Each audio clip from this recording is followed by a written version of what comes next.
Sans transition, je laisse Ronan présenter notre première intervenante. Merci Sophie. Hier, Timothée Paric nous a invités à nous questionner sur le fait que un certain nombre d'indicateurs, de tableaux de bord qu'on avait été des constructions humaines, sociales, qui ont aussi des impacts très concrets sur le monde qu'on fabrique. Et nos choix de vie, nos règles juridiques ont des impacts aussi très concrets sur des populations qui sont ici ou ailleurs et qui n'ont pas forcément aussi été associées à ces choix, qui sont ailleurs ou dans le futur. Et ces constructions humaines et politiques qui ont peu de sens en fait pour certaines notions biogéophysiques. Les frontières sont des constructions politiques, mais ça n'a pas beaucoup de sens pour une molécule d'eau, pour une molécule de gaz carbonique, pour un nuage radioactif ou pour une espèce ou un virus. Et du coup, on se posait la question de qu'est-ce que l'Anthropocène fait au droit, à ses règles, et qu'est-ce que le droit fait aussi en retour à l'Anthropocène. C'est une question qui nous semble important d'éclairer ce matin. Comment protéger la nature et les vivants, comment reconsidérer les relations entre les humains et les autres qu'humains, dont on dépend et qui de plus en plus maintenant dépendent aussi de nous et de nos choix. L'université a vraiment la chance, je pense, d'avoir une recherche très féconde au travers de sa faculté de droit et notamment du laboratoire IOD sur ces questions de droit de l'environnement. Et puis aussi en formation avec l'ouverture d'une nouvelle mention en droit de l'environnement et un parcours sur les transitions socio-écologiques en droit. Et donc pour éclairer cette question de la nécessité de faire aussi évoluer le droit pour protéger le vivant au sens large, j'ai le plaisir d'accueillir Isabelle Michalet. Isabelle, tu es professeure donc à la faculté de droit.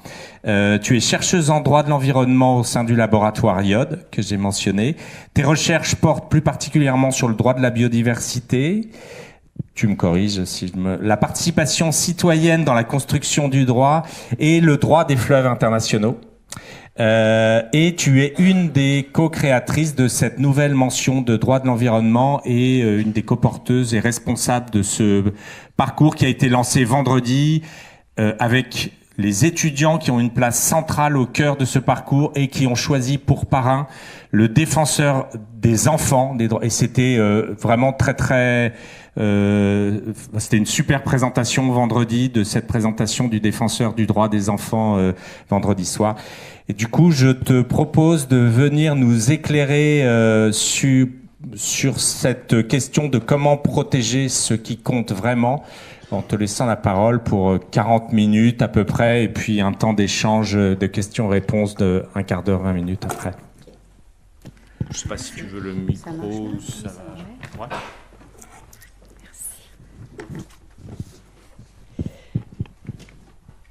Merci beaucoup. Merci de donner la parole au droit, aux juristes. Alors, quand on fait du droit de l'environnement, ce qui est mon cas, dans les facultés de droit, on est un peu les hippies de service. Hein. On est là pour proposer, et surtout en recherche, des choses qui n'existent pas vraiment dans le droit tel qu'il est. Moi, le droit de l'environnement, ça fait 30 ans que j'en fais et que je ne me lasse pas. Ce qu'il faut dire pour commencer peut-être, c'est que le droit, c'est vraiment le miroir de nos choix sociaux, de nos choix politiques. Le droit, c'est pas un cadre intangible, au contraire, c'est quelque chose de très vivant, et a fortiori le droit de l'environnement. Et nous, les chercheurs en droit de l'environnement, ce que l'on fait, c'est essayer de mesurer, avec nos outils de sciences humaines et sociales, mais l'adéquation du droit par rapport à des enjeux de protection de l'environnement. En général, les juristes environnementalistes sont quand même des militants. C'est-à-dire que ce qui nous intéresse, c'est d'utiliser le droit pour préserver l'environnement. Donc, je ne vais pas vous présenter des règles environnementales parce que c'est pas l'objet. Comme l'idée, c'était plutôt de chercher l'inspiration, je vais vous présenter des tendances, des choses qui existent dans le droit de l'environnement aujourd'hui, ou qui sont un peu en réflexion, et voir ce que ça vous inspire. Alors, je vais commencer avec quand même quelque chose d'assez classique pour une juriste, hein, nos droits et nos devoirs. Je me positionne pour l'instant en tant que citoyenne, et ce que nous sommes tous des citoyens. Et voilà, l'idée, c'est peut-être de poser ça pour commencer. Alors, sur nos droits et nos devoirs, ce que je vais évoquer, c'est le droit à l'environnement. Et là, ce que je voulais vous montrer, c'est que le droit à l'environnement, le droit humain à l'environnement, c'est quelque chose qui n'est pas nouveau, puisque ça date d'une déclaration qui date de 1972, adoptée à l'issue de la conférence de Stockholm, qui était la première conférence organisée par les Nations Unies sur la question environnementale. Et donc, en 1972, donc il y a quand même 50 ans, un peu plus, est affirmé dans ce texte qui est une simple déclaration, on n'est pas encore sur quelque chose de très contraignant, que l'homme, sous-entendu l'être humain, à l'époque on utilisait ce terme-là, l'homme a un droit fondamental à la liberté, à l'égalité et à des conditions de vie satisfaisantes dans un environnement dont la qualité lui permette de vivre dans la dignité et le bien-être. Je l'ai repris en intégralité parce que ce qui me plaît, moi, là, c'est que le droit à l'environnement est à côté du droit à la liberté et du droit à l'égalité. Donc c'est une façon de dire que c'est un droit aussi fondamental que les autres droits des personnes humaines. C'est pas un droit de seconde zone. Et puis, ce qu'il faut voir ici aussi, c'est qu'il est associé à un devoir. Et c'est toujours le cas quand il est affirmé. Le devoir solennel de protéger et d'améliorer l'environnement pour les générations présentes et futures. Et là aussi, ce qui est quand même intéressant, c'est de voir qu'il y a les générations futures qui sont mentionnées. Je vais y revenir tout à l'heure. C'est la première affirmation d'un droit à l'environnement. Ça a été repris ensuite, bien entendu, dans de nombreux autres textes, et notamment dans la déclaration de Rio de 1992, qui pour nous, juristes, est un texte très très important. C'était la deuxième grande conférence des Nations Unies sur l'environnement. Les êtres humains ont droit à une vie saine et productive en harmonie avec la nature. Et je vais revenir aussi sur cette histoire de vivre en harmonie avec la nature. Après, si on se tourne vers le droit français, on a la Charte de l'environnement qui est dans notre Constitution et qui consacre le droit à l'environnement. Donc nous sommes tous titulaires de ce droit-là. Et qui est formulé de façon assez sobre. Chacun a le droit de vivre dans un environnement équilibré et respectueux de la santé.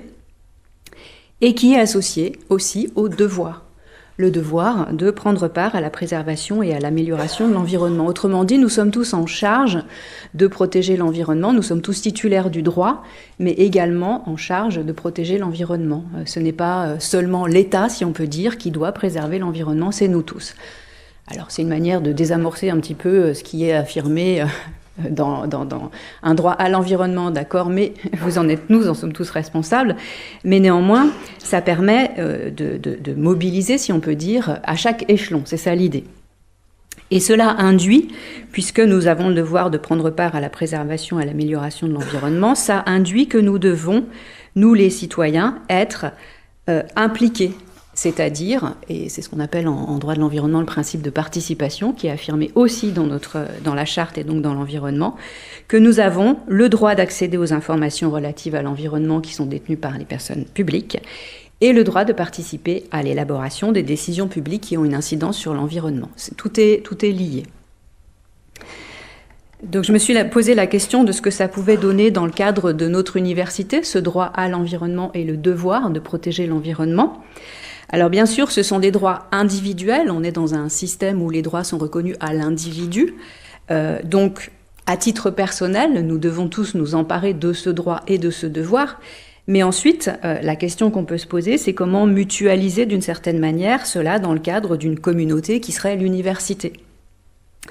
Comment est-ce que l'université peut protéger le droit de chacun à l'environnement? Quel rôle elle peut avoir dans cette mission-là, si on peut dire? Et quel rôle, nous, les membres de l'université, on peut avoir pour cette finalité. Et je pense que l'institution doit avoir un rôle sécurisant par rapport à cela, c'est-à-dire, bien sûr, protéger notre droit à l'environnement, mais aussi nous permettre d'exercer ce devoir de protéger l'environnement dont nous sommes tous aussi titulaires, et le faire dans un cadre collectif et constructif. Il me semble que le rôle de l'université, c'est de nous dire que nous ne sommes pas, nous, citoyens, les seuls responsables. Ce discours qui consiste à renvoyer à l'individu le problème est très dérangeant, c'est un problème systémique. Donc, l'université, c'est une institution qui doit nous proposer, il me semble, des voies d'action et les moyens d'exercer ce devoir dans un cadre collectif qui pourrait nous aider, chacun aussi individuellement, à l'assumer. Et je pense aussi qu'il est nécessaire pour l'université d'intégrer le principe de participation, c'est-à-dire l'information et la participation au processus décisionnel.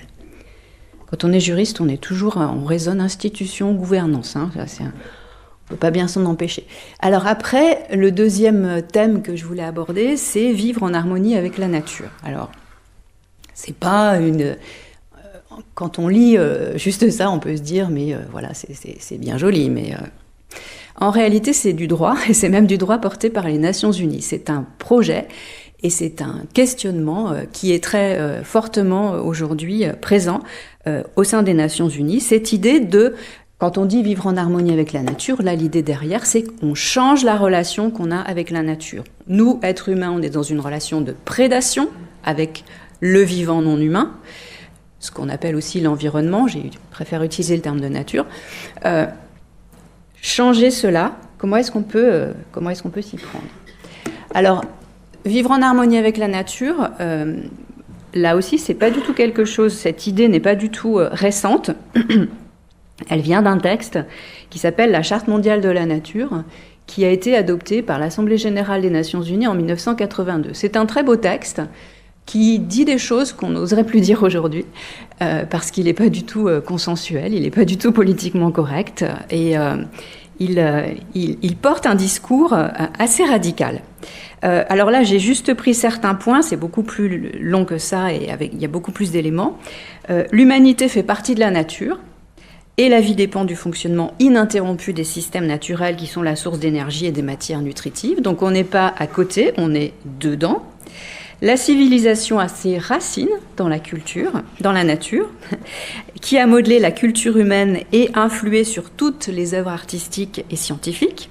Et c'est en vivant en harmonie avec la nature que l'homme a les meilleures possibilités de développer sa créativité. Cette charte mondiale nous dit aussi que la nature a une valeur intrinsèque, la valeur intrinsèque de toute forme de vie, qui est unique et qui mérite d'être respectée, quelle que soit son utilité pour l'homme. Et puis, elle pose un principe, la nature sera respectée et les processus essentiels ne seront pas altérés. Et ensuite, le texte décline les modalités, si on peut dire. Donc, c'est là qu'on trouve la première trace de cette idée de vivre en harmonie avec la nature. Ça a été repris par la suite. Donc, dans le droit de l'homme à l'environnement, une vie saine et productive en harmonie avec la nature. Et puis, depuis 2009, il y a eu une première résolution de l'Assemblée générale des Nations unies sur le sujet, qui s'intitule « Harmonie avec la nature ». Mais depuis 2009, chaque année, il y a une résolution et un rapport du secrétaire général des Nations unies sur cette thématique. Et l'idée, c'est que l'humanité peut et devrait vivre en harmonie avec la nature. Donc il y a ce sillon qui est creusé au sein des Nations unies sur ce sujet-là. Il y a d'ailleurs un site internet dédié. Sur la page d'accueil, il y a cette image. Alors là, j'ai fait une capture, mais elle bouge.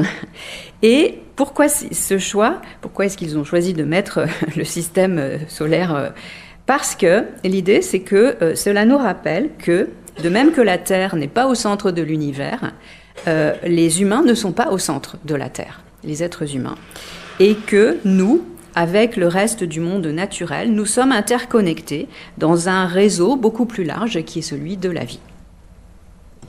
Alors qu'est-ce que ça donne aujourd'hui, cette proposition, harmonie avec la nature? Je suis allée chercher le dernier rapport du secrétaire général des Nations Unies sur le sujet, qui date de juillet 2024. J'ai là juste synthétisé certains éléments. Il est question, et ça se fera à une échéance que j'ignore, de convoquer une assemblée de la Terre des Nations Unies. La proposition est un changement global vers un paradigme écocentrique ou centré sur la Terre, dans les domaines du droit, de l'économie et de la gouvernance. Reconnaître que la nature est titulaire de droits, ça c'est un mouvement assez fort que je vais expliquer après. Ne plus évaluer la nature en fonction de sa valeur économique ou de son utilité pour l'être humain, mais la reconnaître comme la source et le soutien de toute vie est dotée d'une valeur intrinsèque, on retrouve les mêmes idées, et reconnaître à la terre nourricière son droit d'exister, de subsister et d'être restaurée. Il y a d'ailleurs une journée de la terre nourricière en avril chaque année. Donc j'en viens à mon troisième point, droit de la nature. Et puis, je vais aussi soulever la question de est-ce qu'il faut reconnaître des droits aux générations futures ? C'est pas exactement la même interrogation.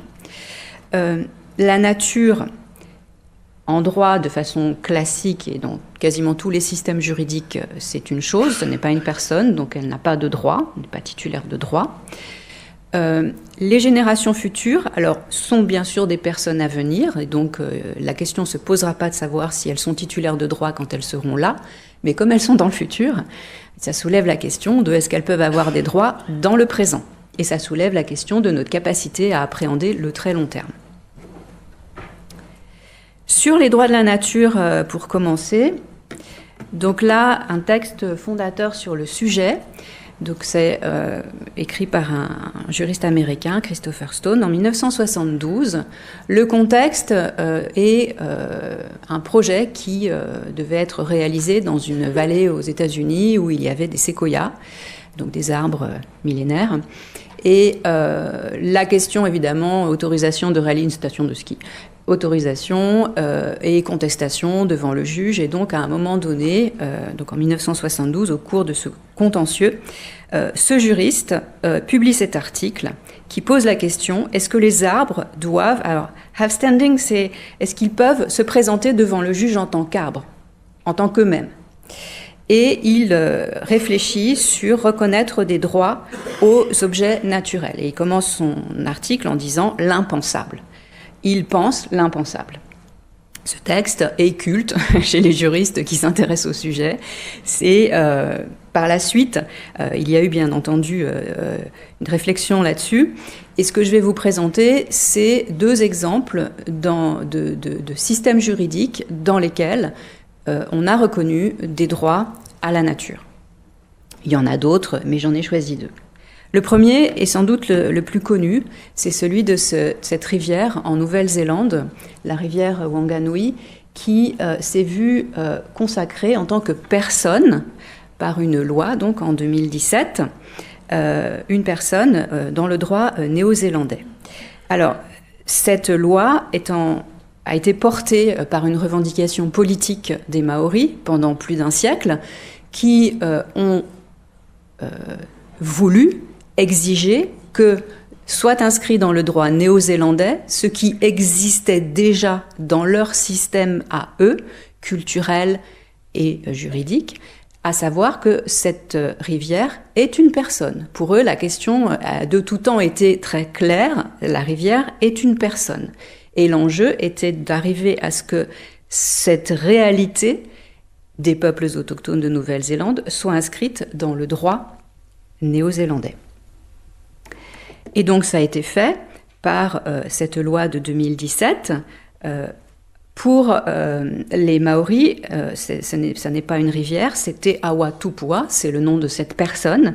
Et en réalité, c'est beaucoup plus qu'une rivière, c'est un ensemble indivisible et vivant qui comprend la rivière, des montagnes jusqu'à la mer, mais qui comprend aussi des éléments physiques et métaphysiques. Autrement dit, tout un ensemble de symboles qui sont propres à la culture maori et qui accompagnent, qui font partie de cette personne. Nous, on voit une rivière, un fleuve, eux voient beaucoup plus que cela. Et donc, dans le texte, dans la loi en question, un certain nombre de points très très importants pour les Maoris ont été repris, et notamment cette affirmation « Je suis la rivière et la rivière est moi ». Elle est considérée comme étant un membre de leur famille, elle est à la fois leur ancêtre et leur descendant, elle est là de tout temps, c'est en réalité la seule personne de la famille qui est là au-delà des vies très courtes des êtres humains, et pour cette raison, elle doit être reconnue, considérée comme une personne et titulaire de droit.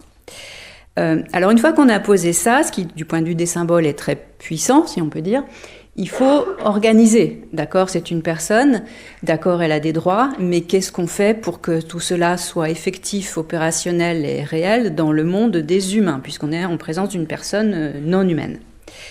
La loi en question, qui est un très long texte, organise tout un dispositif institutionnel pour que la rivière, enfin le Te Awa Tupua, soit vraiment incarné dans le monde des humains. Et notamment, il y a la création de ce Te Putupua, qui est le visage et la voix humaine de la rivière, avec ces deux personnes dont la mission est d'incarner dans le monde des humains cette personne très particulière qui est la rivière Wanganui et tout ce qui va avec elle. Et ça signifie une organisation institutionnelle complexe, hein, parce qu'il faut après confronter ça avec les droits des humains, bien sûr.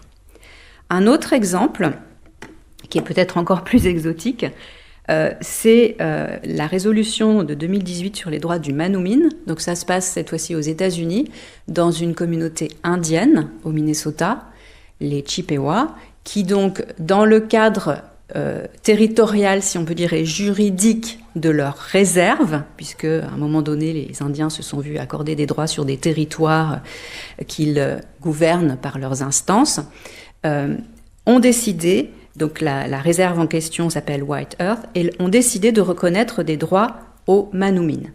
Alors, Manoomin, c'est un riz sauvage, c'est une plante qui est tout à fait essentielle dans la culture de cette communauté, dans leur mode de vie, dans leur vie économique, hein, puisque, alors c'est un riz sauvage, mais ils le récoltent et ils s'en servent donc pour leur alimentation, mais aussi ils le vendent. On peut l'acheter en ligne, hein, il coûte très, très, très cher, mais on peut l'acheter en ligne. Et ce texte, qui est donc propre à cette communauté, cette résolution a reconnu les droits du Manoomin. J'ai repris là un petit extrait. Donc on voit qu'il a des droits, le droit d'exister, de s'épanouir, de se régénérer, d'évoluer. Il a un droit à la restauration, à la recovery, j'y arrive pas là, et à la préservation. Ces droits comprennent le droit à l'eau pure, le droit à un écosystème qui soit sain, le droit d'être protégé des impacts du changement climatique, le droit d'être libre de tout brevet, etc., etc. Et c'est ensuite la communauté indienne qui est gardienne de ce riz. Alors, il n'est pas dit que le riz est une personne. Il est simplement, si on peut dire, dit que le riz est titulaire de tous ses droits et que la communauté est en charge de les faire respecter. Alors, comme ça a été adopté dans le cadre de la réserve, ça n'a pas de portée juridique en dehors et notamment pas dans le droit américain général, mais c'est un combat de cette communauté que de faire reconnaître cela. Si je passe maintenant aux générations futures, et à la question de savoir si on peut leur reconnaître des droits dans notre monde d'aujourd'hui. C'est une question là aussi qui a été travaillée déjà par des juristes environnementalistes et notamment une juriste américaine qui s'appelle Edith Brown-Weiss qui au début des années 1990 a publié un ouvrage sur le sujet. Tout un livre sur la question de savoir comment est-ce qu'on peut juridiquement aborder les générations futures. Et ce qu'elle propose, c'est un mécanisme qu'on appelle l'équité intergénérationnelle, enfin c'est une réflexion, l'équité intergénérationnelle. Ce qu'elle dit, c'est qu'il y a un lien intrinsèque entre les générations. Chaque génération est l'égale des autres. Autrement dit, la génération actuelle, présente, n'est pas plus importante que les générations passées ou les générations à venir.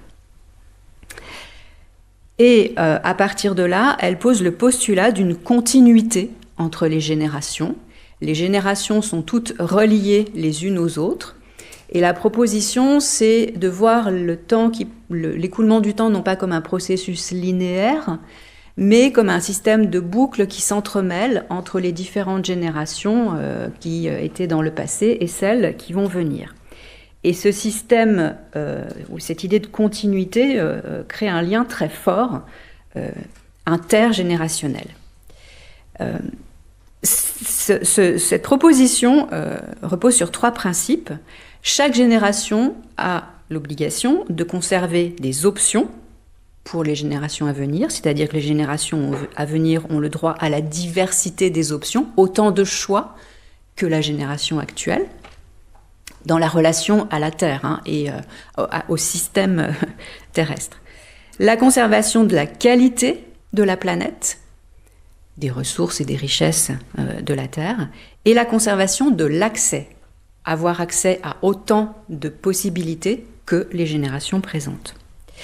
Et ce qu'elle propose, c'est que chaque génération est à la fois gardienne et bénéficiaire, c'est-à-dire chaque génération est gardienne, a une obligation de conservation pour les générations futures, mais elle est aussi bénéficiaire de ce que les générations passées ont transmis et a donc un droit d'usage sur ces richesses planétaires. Et au final, si on peut résumer ainsi, la relation donc avec la nature et entre les générations s'inscrit, comme je le disais, dans des boucles temporelles qui relient toutes les générations les unes aux autres. Alors intellectuellement, c'est très intéressant. La question après, c'est comment on fait d'un point de vue un peu plus concret. Parce que les générations futures, par hypothèse, n'existent pas aujourd'hui. Donc comment est-ce qu'on les fait venir, si on peut dire, dans notre temps présent ? La solution, une des possibilités, c'est d'avoir un représentant. Et c'est ce qui existe. C'est très très rare d'avoir dans un système juridique un représentant des générations futures. Les exemples sont très limités. Mais il y a un exemple très abouti au Pays de Galles, dans une loi qui a été votée en 2015 sur le bien-être des générations futures, donc uniquement au Pays de Galles, et qui met en place un commissaire aux générations futures, qui est ce monsieur, Derek Walker. Il est nommé pour 7 ans. Il a pour seule et unique mission de défendre les générations futures. Et donc, il a un rôle de conseil, un rôle d'expertise, un rôle critique. Il ne décide de rien, il n'a pas de pouvoir très étendu, mais il est là pour incarner les générations futures et s'exprimer en leur nom chaque fois qu'il en a la possibilité. Donc si ensuite on se pose la question de savoir comment cela pourrait être transposé dans le cadre de l'université, on commençait par dire qu'en droit français, ni la nature ni les générations futures ne sont titulaires de droit, ça n'existe pas dans notre système juridique français, d'où les exemples que j'ai pris qui sont très exotiques peut-être. Mais cela n'empêche pas de le faire volontairement. Cela n'empêche absolument pas déjà chacun d'entre nous de se dire que oui, la nature a des droits et les générations futures aussi, et ça n'empêche pas de le penser dans un cadre institutionnel et de le considérer. Donc, 2 questions. L'université peut-elle intégrer dans sa gouvernance un ou une représentant de la nature qui parlerait au nom de la nature et uniquement en ce nom-là? L'université peut-elle intégrer dans sa gouvernance un représentant des générations futures? Sachant que, on peut se dire, oui, il y a des représentants des étudiants, donc non, mais les étudiants, ils sont des générations présentes. Donc quelqu'un qui vraiment soit là pour parler au nom des générations futures. C'est extrêmement complexe, parce que les besoins des générations futures, on n'en a pas la moindre idée. Mais en s'appuyant sur les réflexions sur l'équité intergénérationnelle et l'idée qu'il faut préserver tous les possibles pour les générations futures, ça permet d'avoir quand même quelques repères. Le dernier point que je vais évoquer, et je ne sais pas du tout où j'en suis au niveau du temps, tout va bien, très parfait, c'est la question de savoir si l'université pourrait être un commun. Alors là-dessus, je vais être beaucoup moins à l'aise, dans le sens où un commun, c'est une notion, la notion de commun est une notion qui est très floue, qui n'a pas le même sens selon la discipline dans laquelle on est, qui n'est pas vraiment une notion juridique. En droit, on connaît les biens communs, mais le commun tout court, beaucoup moins. Néanmoins, j'ai lu des propositions de collègues qui ont écrit sur le sujet, et je me suis demandé si on pouvait ramener ça dans le cadre de notre sphère universitaire, ce qu'on pourrait en faire. C'est tout à fait embryonnaire ce que je vais vous proposer, mais voilà. Alors, l'approche par les communs, telle qu'elle est proposée par les juristes et puis les théoriciens du droit aussi et les philosophes qui réfléchissent là-dessus, déjà, un commun, est composé de 3 éléments. Alors déjà là-dessus, sur les 3 éléments, je me suis beaucoup appuyée sur les travaux de ma collègue Marie-Pierre Campreau-Dufresne qui parle des communs naturels. Et j'ai essayé de transposer ça.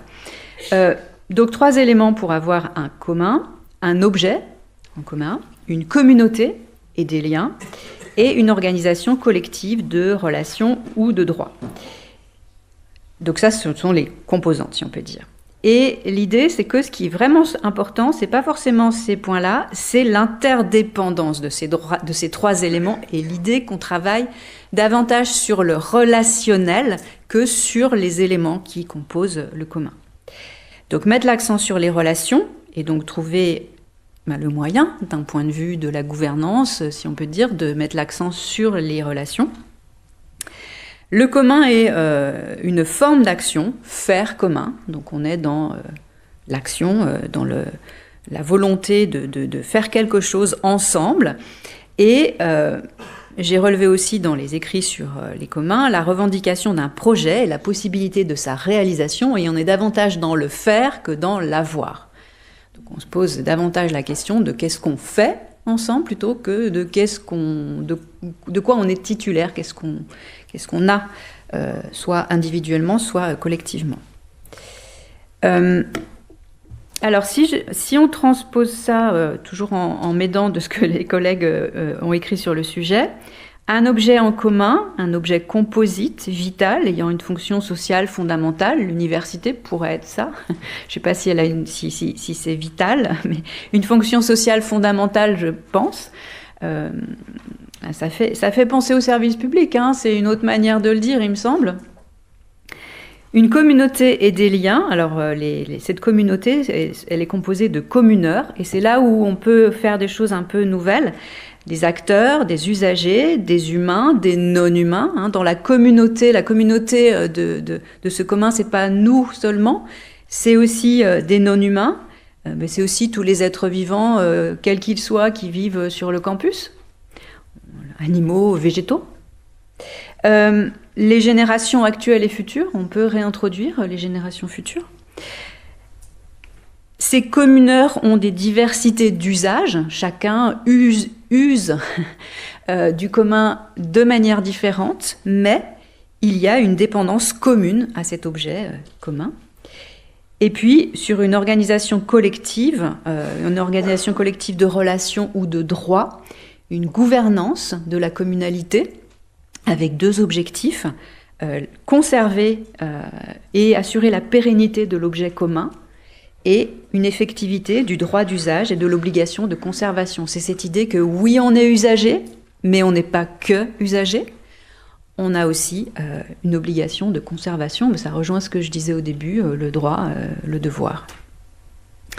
Voilà, j'ai fini ma présentation. Je vous mets quelques références et je vais quand même mettre l'accent aussi sur un document qui existe, qui est le rapport d'activité du groupe de travail sur la transition écologique qui a été élaboré dans le cadre de l'IOD, mon labo de rattachement. Et il y a un document qui a été rédigé, proposé par Marion Lemoine-Chon, qui a dirigé ce groupe de travail, mais qui rassemblait d'autres personnes, bien sûr. Et ce rapport d'activité peut aussi être une source d'inspiration, beaucoup plus concret et opérationnel que ce que je vous ai dit à l'instant. J'ai mis les 2 références des collègues dont je me suis inspirée sur les communs. Et puis, j'ai mis aussi la référence là où vous trouvez toutes les œuvres, parce qu'il y a eu des œuvres qui ont illustré mon propos au fur et à mesure et qui sont toutes présentées sur un site internet. Voilà, je vous remercie.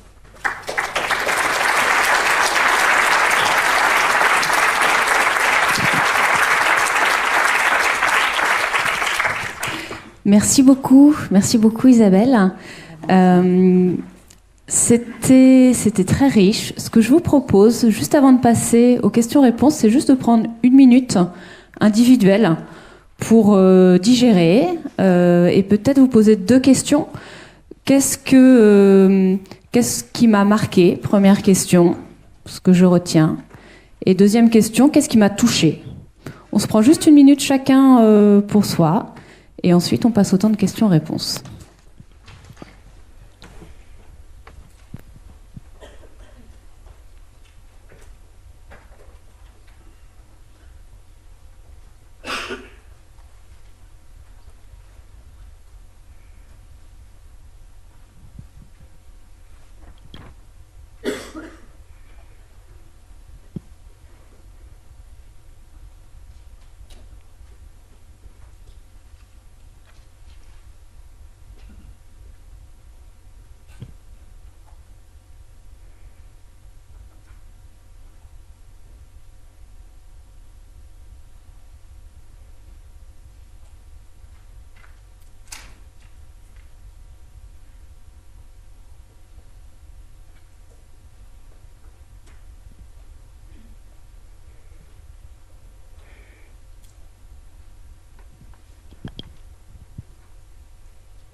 Merci beaucoup.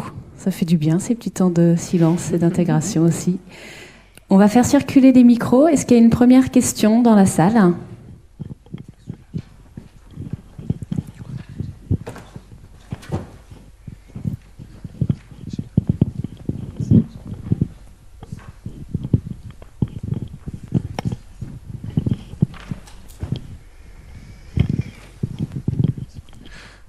Bonjour, merci beaucoup pour votre intervention. Histoire qu'on comprenne bien l'étendue des droits accordés aux générations futures dans le cadre du représentant gallois.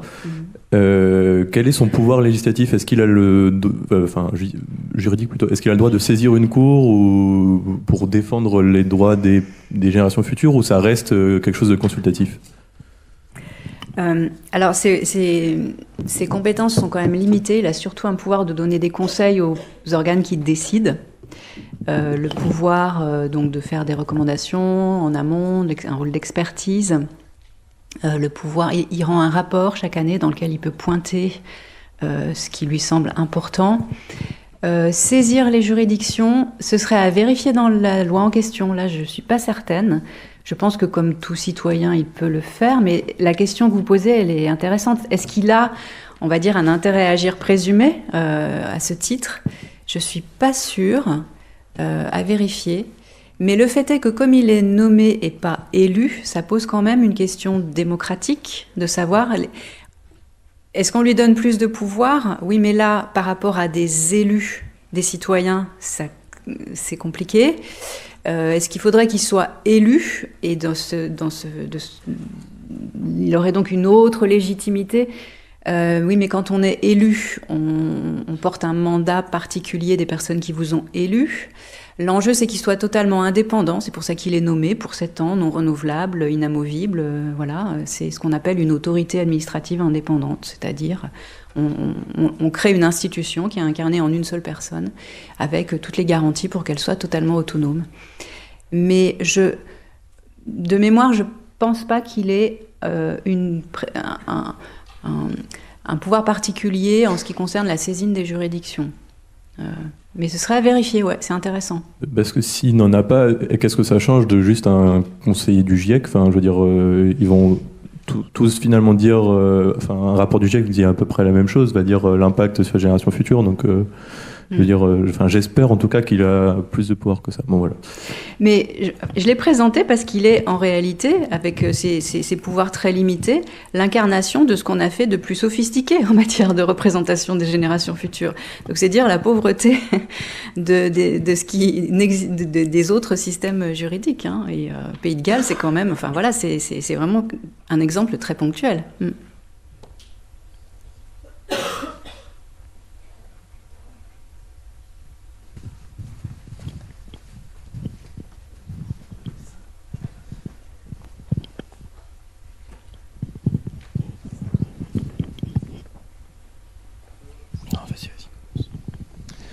Bonjour, je suis là. Merci pour votre intervention. Dans l'état de droit actuel, donc on est basé sur une hiérarchie des normes qui prévaut. Quelle valeur est-ce que des textes comme la préservation de la rivière ou la préservation de la céréale que vous avez présentés ont si on a un pouvoir politique qui prend des mesures qui sont contraires à ces textes qui ont été rédigés, puisque notamment si on a des modifications par exemple de la Constitution ou même des textes inférieurs, j'imagine qu'ils prévaudront sur ces textes-là. Comment est-ce qu'on peut garantir en fait la préservation des éléments que vous avez mentionnés ? Ça dépend des textes, ça dépend du système juridique dans lequel on est. Si on se réfère au droit français, la charte de l'environnement, elle est intégrée dans notre Constitution. Donc le droit à l'environnement, le devoir que j'ai présenté au début, le principe de participation sont inscrits dans notre Constitution. Donc ça signifie que toutes les normes étant inférieures, toutes les autres normes étant inférieures à la Constitution, les lois doivent respecter cela. Et au moment où la charte de l'environnement a été intégrée dans notre Constitution française en 2005, ça a été une avancée majeure. Ensuite, la façon dont les différents droits sont rédigés fait que ensuite le Conseil constitutionnel se pose beaucoup de questions quand il s'agit de censurer une loi, parce que il avance de façon très précautionneuse et ne fait pas dire au texte constitutionnel plus que ce qu'il dit. Donc c'est un processus qui est lent. Voilà. Ensuite, quand on est dans le cas de la loi néo-zélandaise, c'est une loi. Donc les normes inférieures dans le système néo-zélandais vont devoir respecter. Ensuite, il faut y avoir des juridictions pour sanctionner ça. On a le Conseil constitutionnel en France, il y a des juridictions qui existent en Nouvelle-Zélande pour faire respecter cette loi. Donc, mais je suis d'accord avec vous, tout dépend du positionnement du texte en question dans la hiérarchie des normes, comme vous l'avez dit. Tout dépend aussi de la façon dont le texte est rédigé, parce qu'on peut avoir un texte qui est positionné avec une très forte valeur juridique, une force juridique importante, mais qui est rédigé en des termes tellement flous ou tellement permissifs qu'on parle de soft law, nous les juristes, du droit mou, ou soft du droit doux, quand on veut être gentil. Et donc tout est question à la fois de positionnement dans la hiérarchie des normes et de la manière dont le texte est rédigé. Est-ce qu'on est sur quelque chose d'impératif qui dit il y a l'obligation de, et puis voilà, ou est-ce que on est plus dans l'incitatif? Donc je réponds pas à votre question, en fait, ça dépend. Merci. Bonjour, merci pour votre intervention. Alors je vais poser une question qui va peut-être embêter, mais c'est juste pour pousser un peu la réflexion. Moi, ce qui m'embête dans l'idée de réflexion de droit à l'environnement, c'est que on a l'impression qu'il y a déjà des droits à l'environnement, et du coup, inconsciemment, on se dit « Ah non, mais c'est bon, il y a déjà un droit, il n'y a pas besoin d'aller plus loin, etc. » Pour avoir participé à un colloque de droit à l'environnement sur l'eau, particulièrement, avec plusieurs acteurs, notamment régional et par exemple l'Haute Autorité pour l'environnement, ou même l'Haute Autorité pour l'environnement régional, en fait, le droit, il est là, mais il n'est pas respecté, en fait. Donc il n'y a pas d'effectivité du droit. En Bretagne, on a toujours des pollutions d'algues partout, et pourtant il y a un droit de l'environnement sur la qualité de l'eau qui est assez qui est pas hyper mauvais apparemment, enfin, pas de mon jugement à moi, du jugement que j'ai pu entendre. Et donc j'ai l'impression que c'est un débat qui est intéressant effectivement, mais comme le droit n'a pas d'effectivité, j'ai l'impression qu'il nous fait nous reposer là-dessus et qu'on oublie l'aspect rapport de force. Et moi, c'est ce que j'ai retenu du colloque que j'avais fait, c'était qu'en fait effectivement le droit il est là, mais s'il n'y a pas une communauté derrière pour le rappeler, pour le faire respecter, en fait, il ne sert à rien, quoi. Oui, la question que vous pointez, c'est celle de l'effectivité du droit de l'environnement, c'est très juste.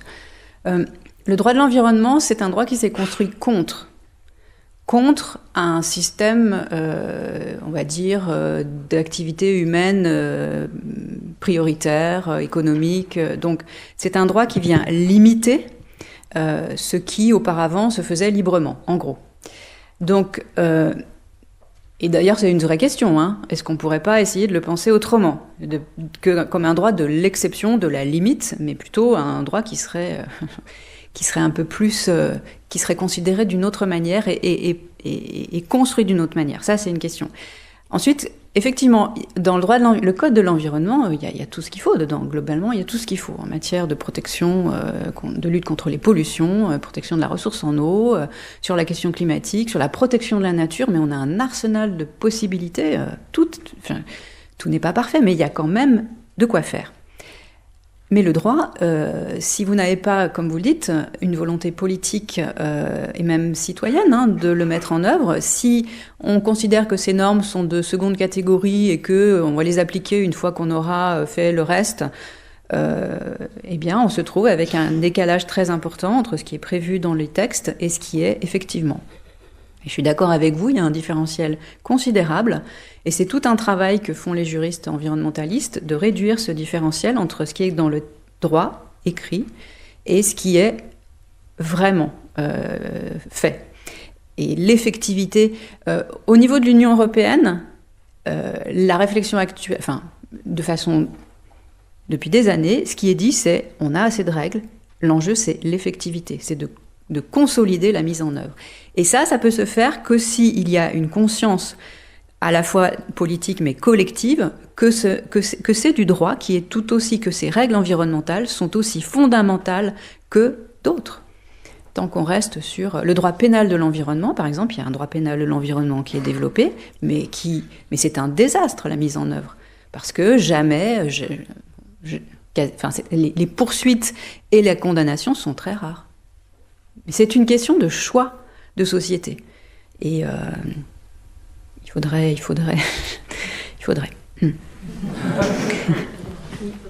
y a une autre question.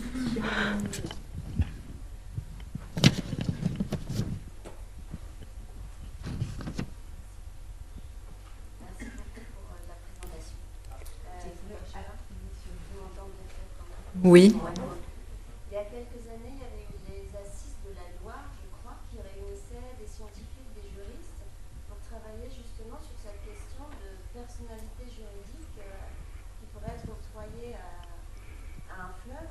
Est-ce que vous pouvez nous dire si vous savez où ça en est ?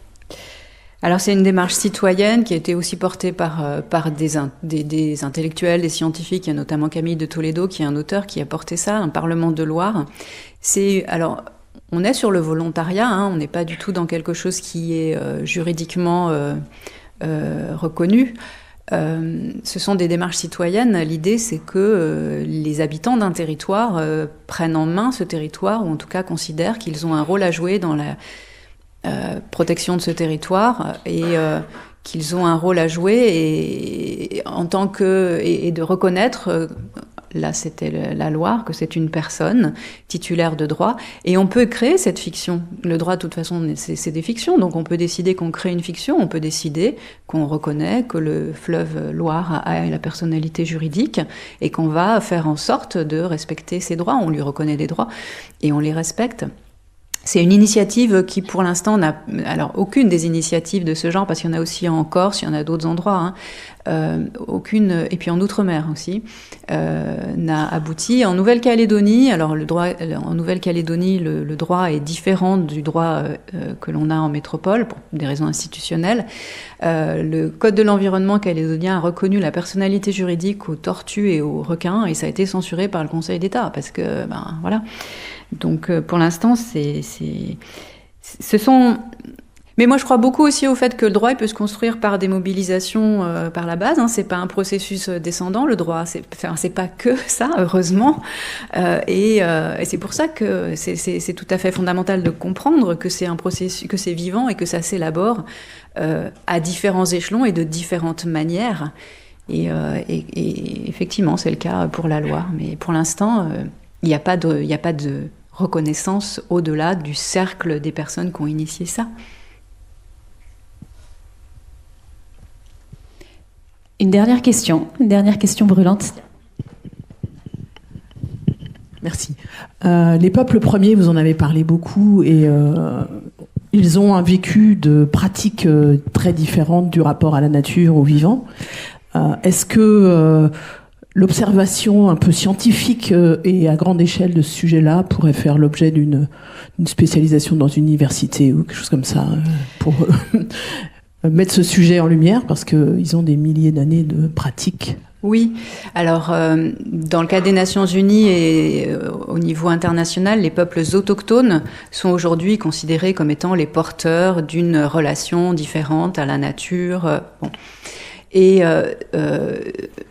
j'allais dire, ils sont tout à fait d'accord avec ce discours, dans le sens où ça leur donne une visibilité, et une visibilité à des revendications qu'ils portent par ailleurs, notamment sur les droits d'usage à la terre, dont on cherche à les déposséder, enfin, voilà.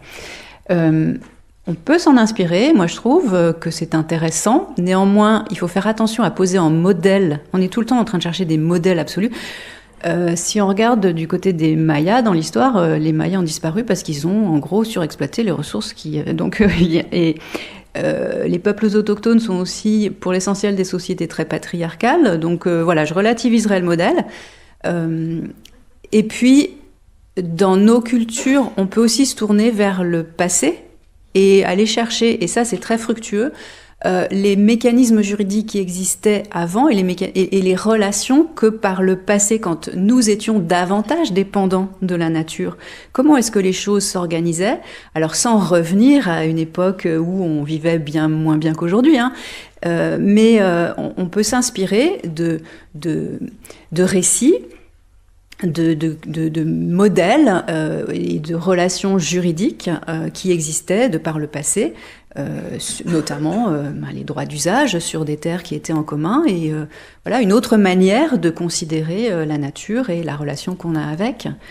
Donc il y a une foule de possibilités. Et je pense que l'enjeu aussi, c'est d'arriver à trouver celle qui, d'un point de vue culturel ou identitaire ou personnel, parle le plus. Moi, je suis pas sûre d'être... Enfin, oui, les peuples autochtones, mais quand ils sont à l'autre bout de la Terre, ils ont une vision de la nature que je peux trouver intéressante, mais peut-être qui va résonner beaucoup moins en moi que des choses qu'on aurait pu vivre d'un point de vue peut-être familial dans les générations antérieures. Donc je pense qu'il faut s'inspirer un peu de tout ça. Et sur les peuples autochtones, moi je relativise beaucoup parce que faire attention à poser en modèle des groupes sociaux ou des personnes, c'est peut-être pas l'enjeu. Merci. Merci beaucoup. Merci Isabelle.